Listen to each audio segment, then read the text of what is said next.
Rose here. I'm starting to remember more and more as I go through my life for these videos. Sometimes while I'm working on a chapter, I think of things I forgot to tell you. I'll most likely do that again, so I guess you're just going to have to follow along to see what I remember. One thing I remember that I forgot to tell you the last time is selling my first subscription of the Watchtower and Awake for the first time with my jiddu, my grandpa, when I was about 11. See, we used to charge for all of the publications, the Watchtower and Awake magazine and any books. At first, the Watchtower and Awake went for 10 cents a piece, and then in the late 80s, they went up to 25 cents each. I was shocked at the increase in price. After they went up in price, it was a lot harder to place the magazines. It was for me anyhow. I didn't like having to ask for more than double than what we had been asking. We also sold books door to door.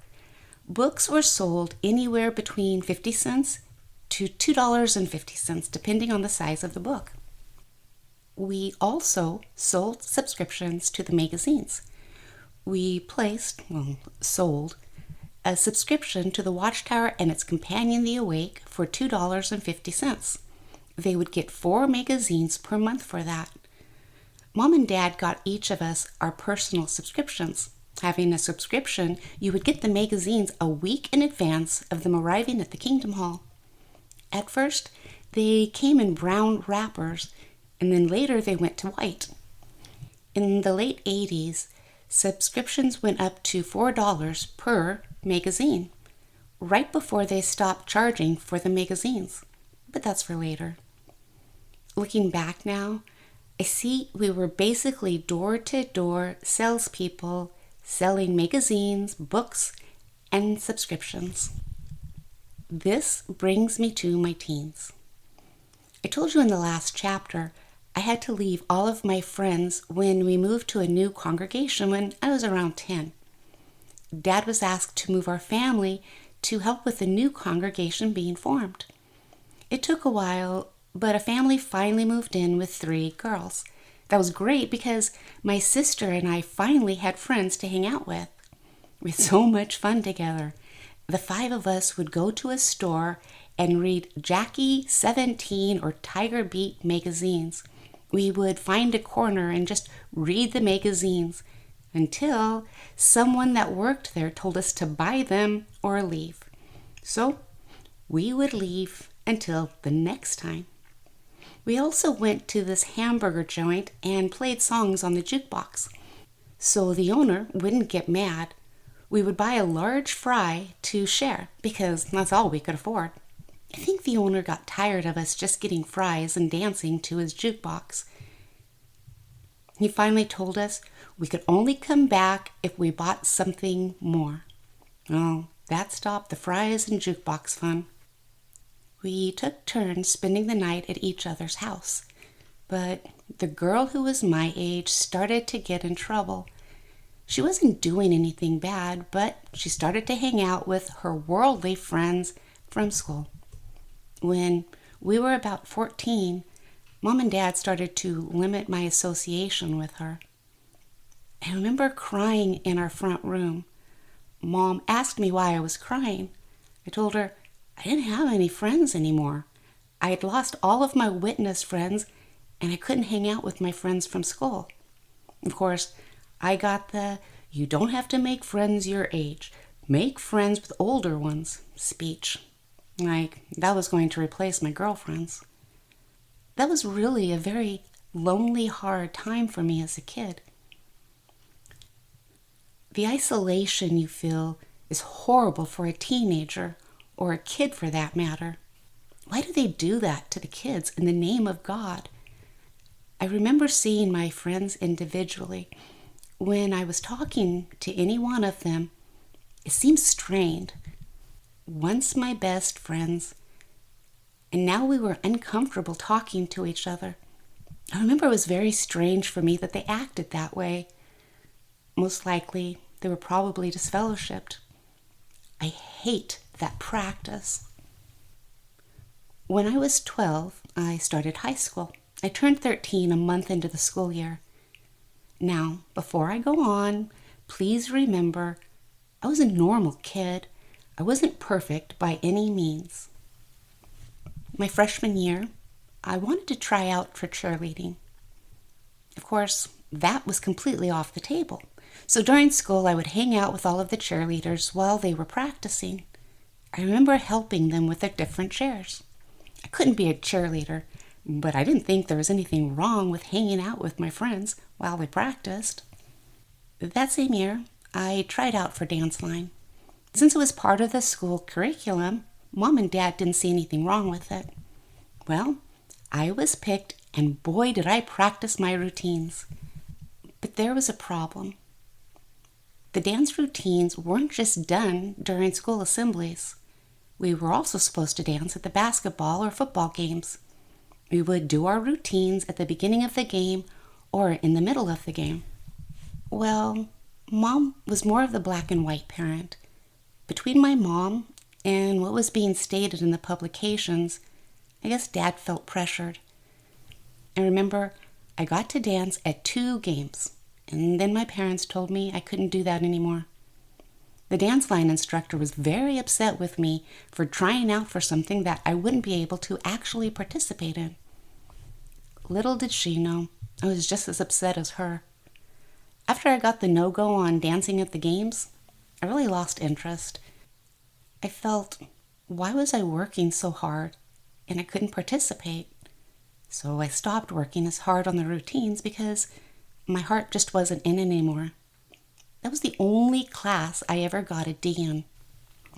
When Dad was a teenager, hanging out with his friends at school wasn't as looked down upon as it became when I was a teenager. Maybe that was just because of his mom and dad. Dad even had a girlfriend in high school. I remember the first football game of the season. Dad came with me to watch the game. I could tell he was remembering when he was in high school. See, I went to the same high school that my dad went to. I think if Dad had his way, he would have let me dance at the games. After one football game, Dad never took me again. So that was my first and last football game at school. I have a question about that. Why was I able to be around my friends during the day, but when school was over, I couldn't hang out with them? Did the kids get more wicked after school was over? I honestly think Dad felt bad about that, and that's why he tried so hard to keep me in touch with my friends from the theater Kingdom Hall. The difference between my mom and Dad was that Dad remembered being a teenager. Mom, not so much. Where Dad was okay with me having limited association with the kids at school, Mom wasn't. Mom and Dad had completely different upbringings. Mom's parents were extremely strict, and Dad's parents weren't. A huge portion of my dad's family didn't become one of Jehovah's Witnesses, so my dad was used to hanging out with his aunts, uncles, and cousins who weren't witnesses. But that all changed in the 80s. We'll go into that one later too. One thing I remember is during my sophomore year, I was voted as that year's sophomore princess. Because I didn't vote, I didn't even realize that I was on the ballot. No one told me. See, each year, a high school in the city would have their own princess. You got to be in a big parade downtown. Now, you would have thought that would have made me happy. Instead, I was horrified. I knew I would have to turn that down, and now everyone in my class is going to know. During my sophomore year, we went to the International Assembly that was being held at the Kingdom in Seattle, Washington. The Kingdom can hold as much as 66,000 people.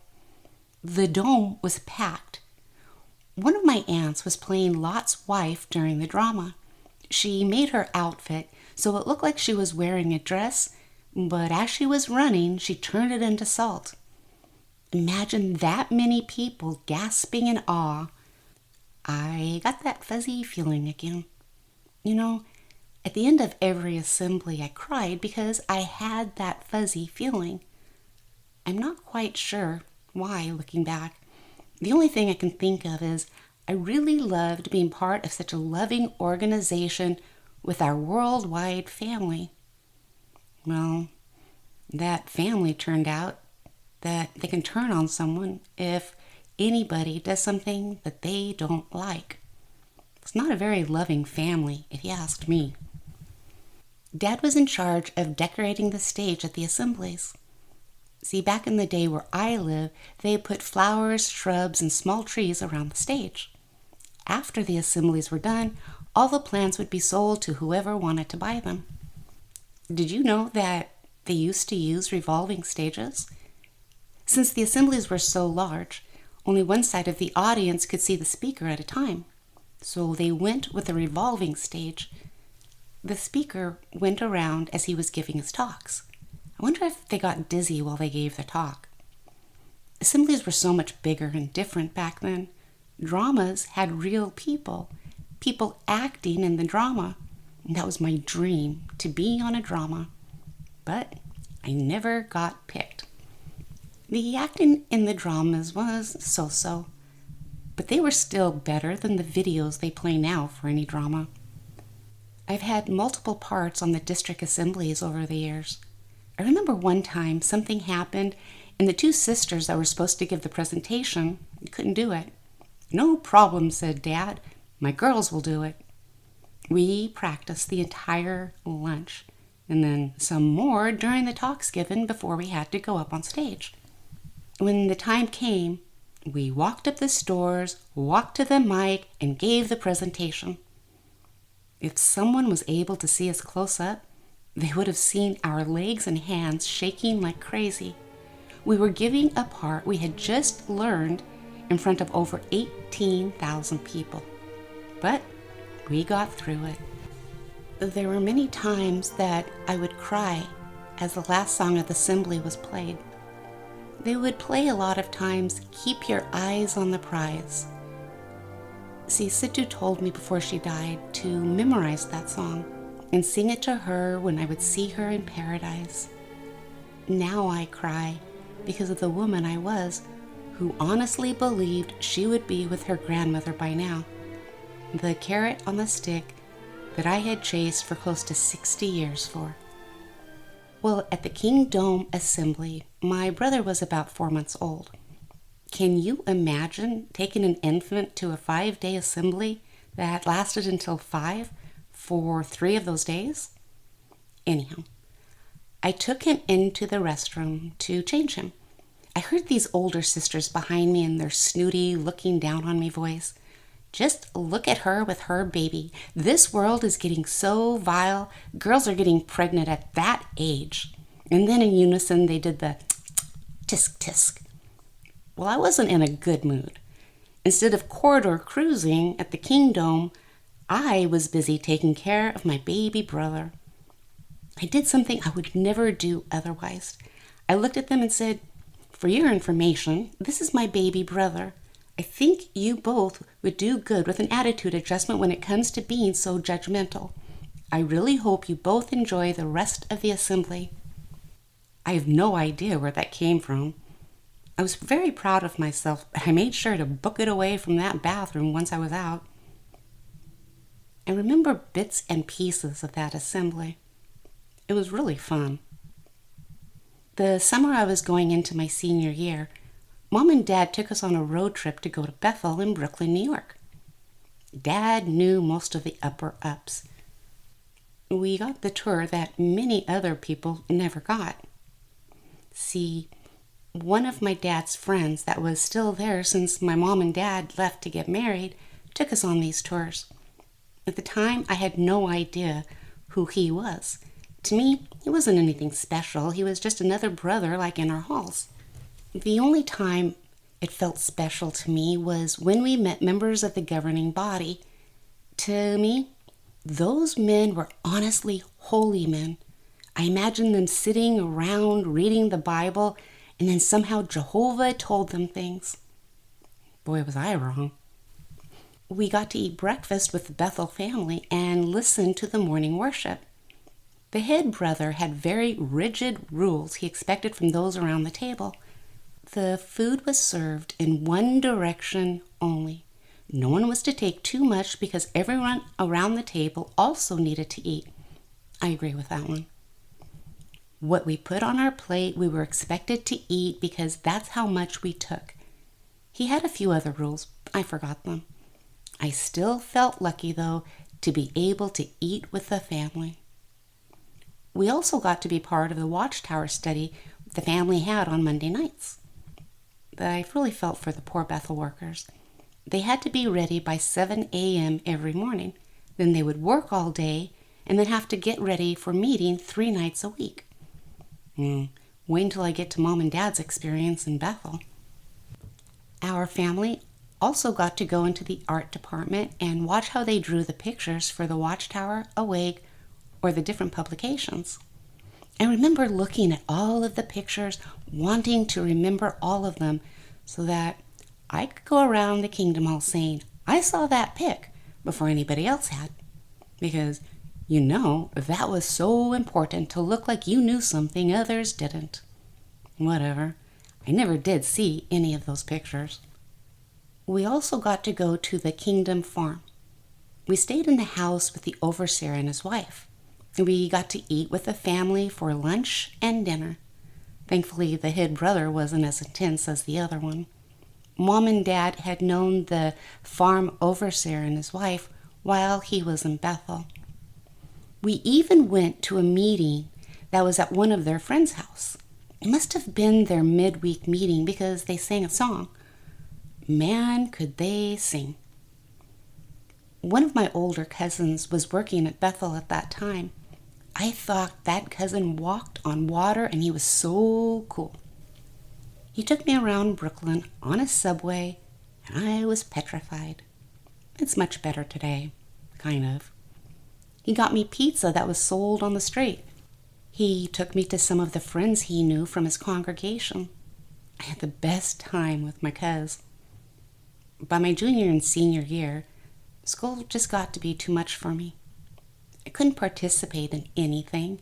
I was hearing about what my friends would do after school, how fun the dances were, and so on. My friends really tried to include me in things during school, but as each year passed, our friendships became less and less. I stopped eating lunch with them and instead would go home for lunch.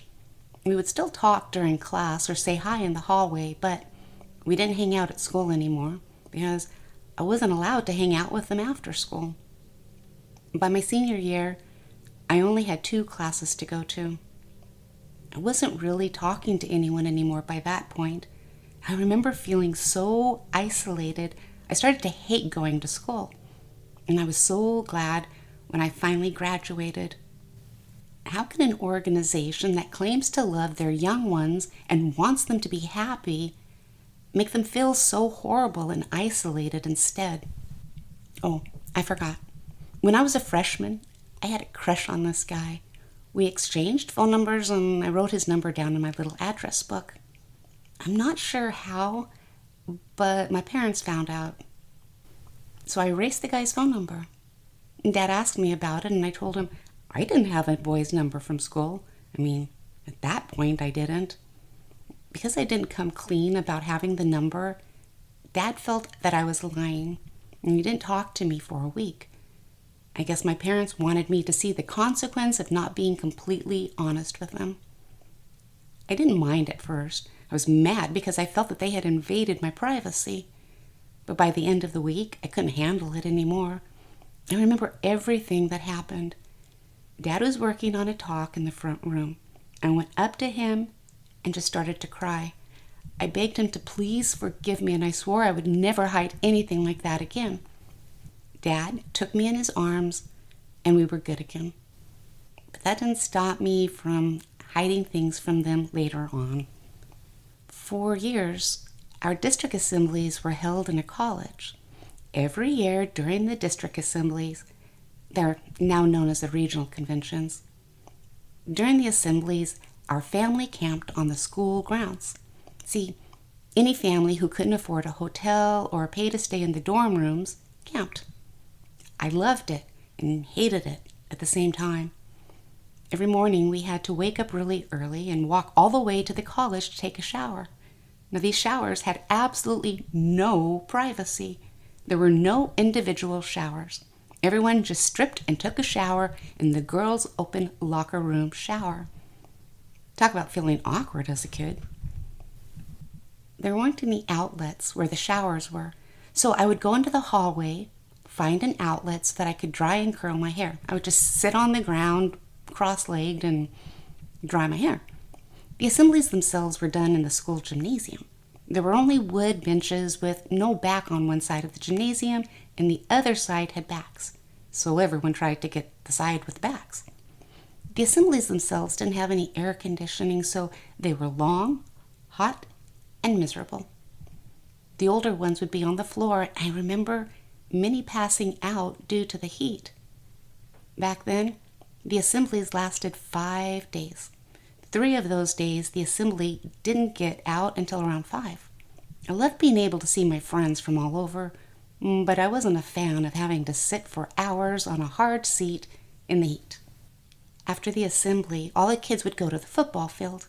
The guys would play football while us girls Googled at them and cheered them on. The guys were supposed to only play flag football, but they were teenagers, so they played regular football until one of the guys got a conscience and told an elder.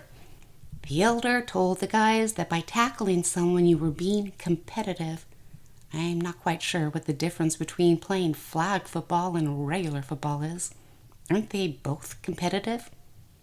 By the way, what's wrong with some friendly competition?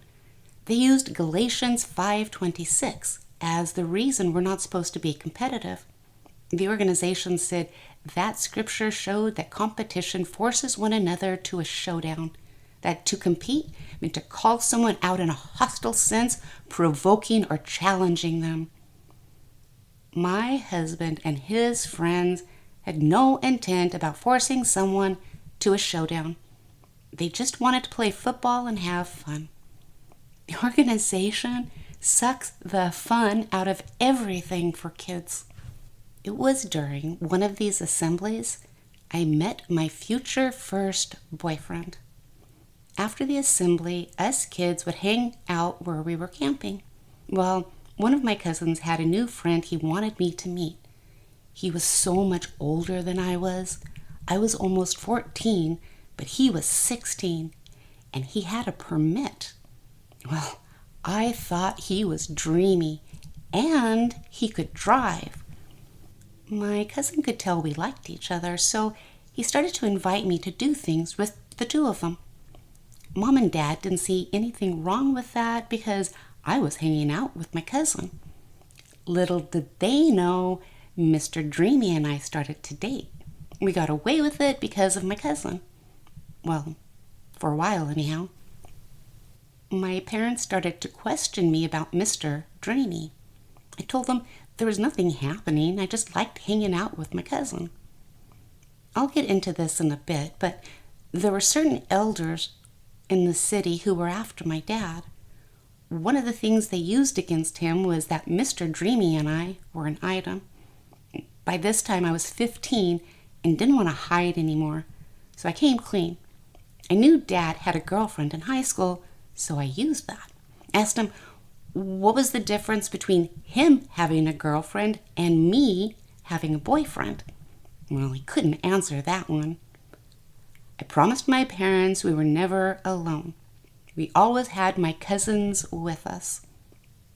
That was true, but what they didn't know and we didn't offer was my cousins would meet up with who they liked.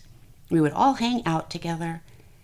And yes, there was some making out as well. Nothing heavy. We only kissed. And maybe there might have been a roving hand every once in a while. But isn't that just a natural thing teens go through? Because Jehovah gave us those feelings to begin with. Well, I felt really guilty, but not guilty enough that we felt we needed to talk to the elders or our parents, because what kid would want to talk to them about that? You know, it took me a year or two to get over the fear that Jehovah wasn't going to forgive me and allow me in paradise to see my situ. Why? What did I do that caused me to have so much guilt? Okay, with this in mind, I need to stop here. Please, if you are one of Jehovah's Witnesses, please don't preach in the comments to us or give us the witness line of thinking or quote multiple scriptures. Respectfully, after almost 6 decades of being a witness, I'm sure there's not one scripture you'll be able to quote that I don't already know. No, there's not one thing you can tell me that the Watchtower Bible and Tract Society, otherwise known as the Watchtower Organization or JW.org, nothing that they have stated as truths from the Bible that I don't know. So again, I'm going on 6 decades. Thank you very much for respecting my wishes. Otherwise, please comment away. Back to my stories. Eventually, me and Mr. Dreamy broke up. I remember my older cousins would come to pick me up for downtown street work. We brought the magazines we hadn't placed at the doors before. We would just walk around downtown and ask people as they passed us if they would like a free copy of the Watchtower or Awake. Some would take them, some wouldn't. It was a great way to get time in, and it made your placement report look so good for all the mags you would give out to the people. So yeah, we paid for the magazines and then handed them out for free if we didn't place them at the doors. When I was around 15, maybe, the magazines went from 10 cents a piece to 25 cents. Mom and Dad would buy stacks of each magazine for our large family for out in service to place.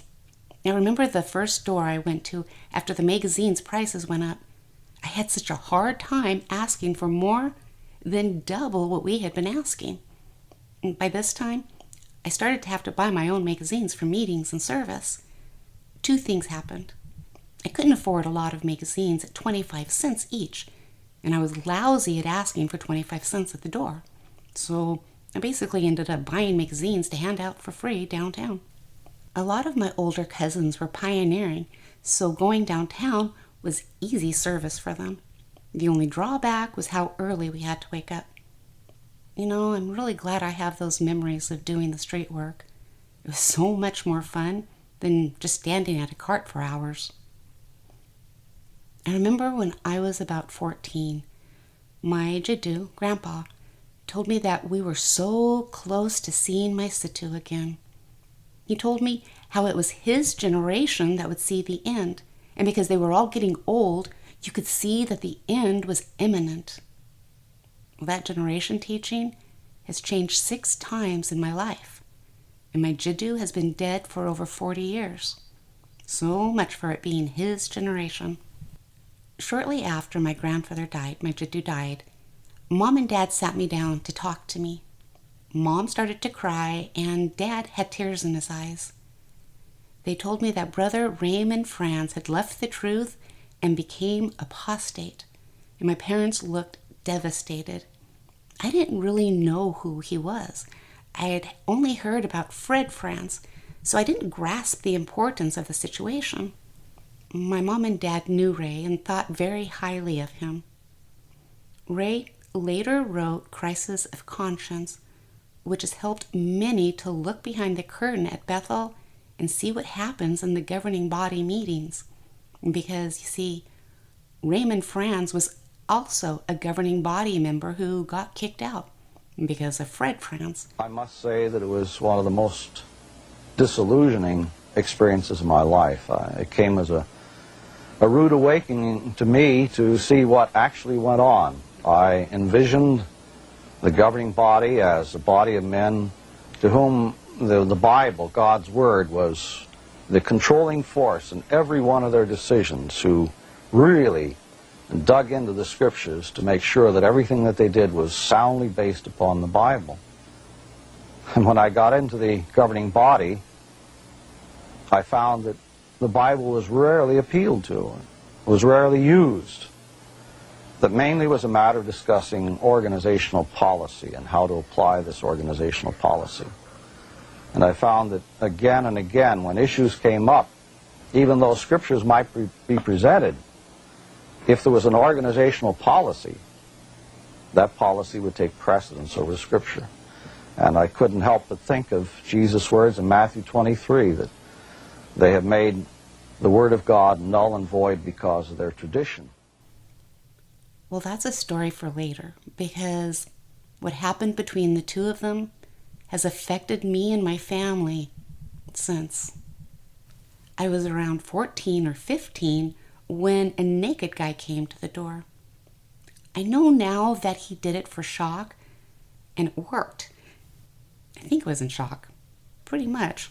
Instead of just leaving the door, I stared in his eyes, gave my entire presentation, turned around, and walked away before he was able to say yes or no. It was also around that time I went to my very first witness party. I auxiliary pioneered my senior year and went to where the need was great with a friend right after I graduated from high school. But you're going to have to come back for that. If you've got this far in the video, thank you.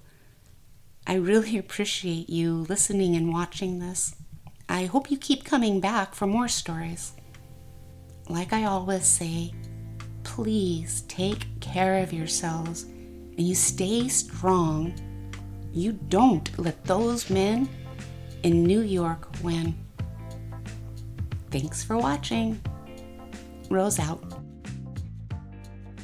We're not born as friends of God because we're born as sinful offspring of Adam. Actually, if you think about it, we're born as enemies of God. Sometimes you'll hear people say of a little baby, "Look at that little angel." But more accurate would be to say, "Look at that little enemy of God."